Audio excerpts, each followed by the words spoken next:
finally have a comprehensive reform of our immigration system where, yes, we have safety and order, but we also should have a real path for the folks that have been here for years in places like Texas and California and New Mexico to have some certainty and to have some humanity, because it's not just the rights of immigrants that are under a threat. When people like Donald Trump undermine the rights first of immigrants, next he starts to undermine the rights of legal permanent residents, next he's undermining the rights of U.S. citizens with immigrant parents, next he's coming for your rights, no matter who you are or where you come from. And I think that needs to be the message on offense from the Progressive Caucus. Can I add one thing? I want to also add that I want to call BS on the immigration deployment that Donald Trump is doing, because as a representative from a border state, I can tell you that our governor and our elected officials actually asked the Trump administration for support with the real issues that our state is dealing with the border, and that is namely fentanyl and the illicit trafficking of drugs and human trafficking that is, of course, dangerous to all individuals. And not only did he not send a single Border Patrol agent to come help with that, or dollar or piece of technology, he instead asked our governor to use our National Guard resources to support his mass deportations. So I think it's important that we not validate what he's doing on the border, because it's all smoke and mirrors and, frankly, Kristi Noem cosplaying. Like, this is not real. They're not actually addressing the fundamental issues, and I believe that is why the American people are saying we reject how you're handling immigration, because not only is it violating due process and the normal process by which asylum and other cases get processed and fears it's creating for American citizens, they're not dealing with the actual real problems like drug and human trafficking on the border. So it's a lot of bullshit. Last question. Nick with Politico. In light of all that has been discussed here, if you guys take the House back next year, should President Trump be impeached? We'll deal with taking back the House. What I'll tell you is we all know that Donald Trump has broken the law constantly in his first term, repeatedly, and throughout these last 100 days, repeatedly broken the law.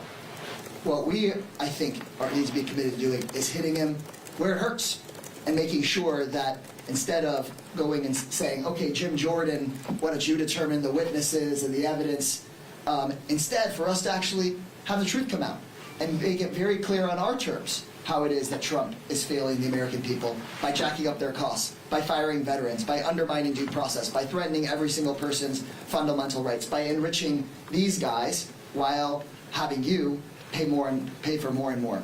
And I think that really continues to be our focus. Yeah, no, also we don't really know what everything he's done, right? There is, a chill has swept over all aspects of American life, especially if you're in the departments. If you're in any federal department, how many of them are actually speaking up when you're seeing a wrongdoing, knowing that this administration will come after you? They'll not only fire you, they might even stick the Department of Justice on you if they consider what you're whistleblowing on illegitimate. Right? So we really don't know the legality of some of the things that they've done, because people haven't necessarily stepped forward.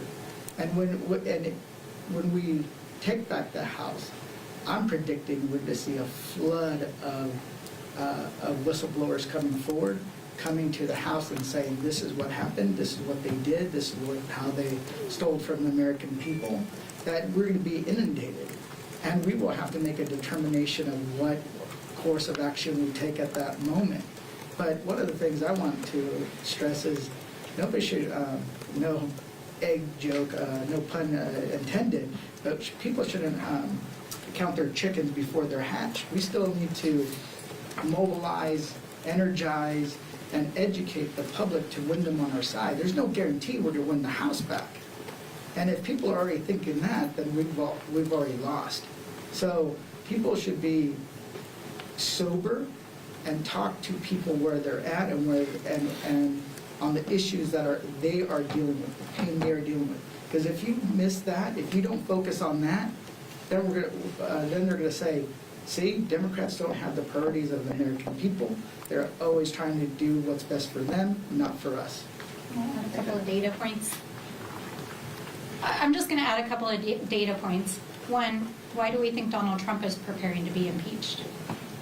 His own team, it was announced, is preparing for him to be impeached. Clearly, they know what they've been up to, and I think it's important to recognize that there are over 170 federal court cases currently in the federal court system. There are, as of today, 90 injunctions and restraining orders against the Trump administration for breaking the law. Will he ultimately be brought before Congress to answer and go through a due process where he is held accountable before the American people? I think it's very likely. I'm not afraid to say that. But we do believe in due process, and so we will see who comes forward, what allegations come forward, and if he's broken this many laws in 100 days, who knows what he's going to do over the next 100. Sure, when we have subpoena power, I think it'll be time for us to not just play t-ball while they're playing hardball. I think we are out of time because somebody else is about to take over the room, but I know that some of you all have questions left, so maybe we can catch each other after this. Thanks as always for coming and asking us questions. Thank you. All right, sorry, I'll add it. Yeah.